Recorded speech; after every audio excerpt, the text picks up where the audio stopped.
আসসালামু আলাইকুম, সবাই কেমন আছেন? আশা করি ভালো আছেন। আমিও ভালো আছি। আমি আজকে রান্না করব পাঙ্গাস মাছ। পাঙ্গাস মাছ রান্না করার জন্য এখানে মাছগুলোকে হলুদ, লবণ, মরিচ দিয়ে মেখে ভেজে নিয়েছি। তারপরে এই মাছ ভাজার তেলে আমি পেঁয়াজ দিয়ে দিয়েছি, পেঁয়াজ আর রসুন দিয়ে দিয়েছি। এখন পেঁয়াজ আর রসুনটাকে বাদামি করে ভেজে নেব। বাদামি কালার হয়ে এসেছে। এখন আমি এখানে পানি দিয়ে দিয়েছি।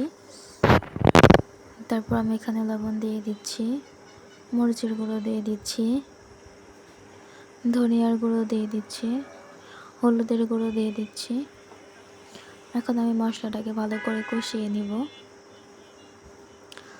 পানি দিয়ে আর একটু কষিয়ে নিব মশলাটাকে। তারপর আমি এখানে কেটে রাখা সবজিগুলো দিয়ে দিয়েছি। এখন আমি ঢাকনা দিয়ে ঢেকে কিছুক্ষণ রান্না করে নেব।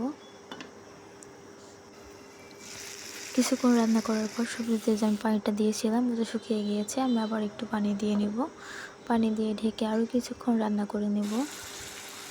তো আমার সবজি কষানো হয়ে গিয়েছে। এখন আমি তরকারিতে পরিমাণ মতো পানি দিয়ে দেব।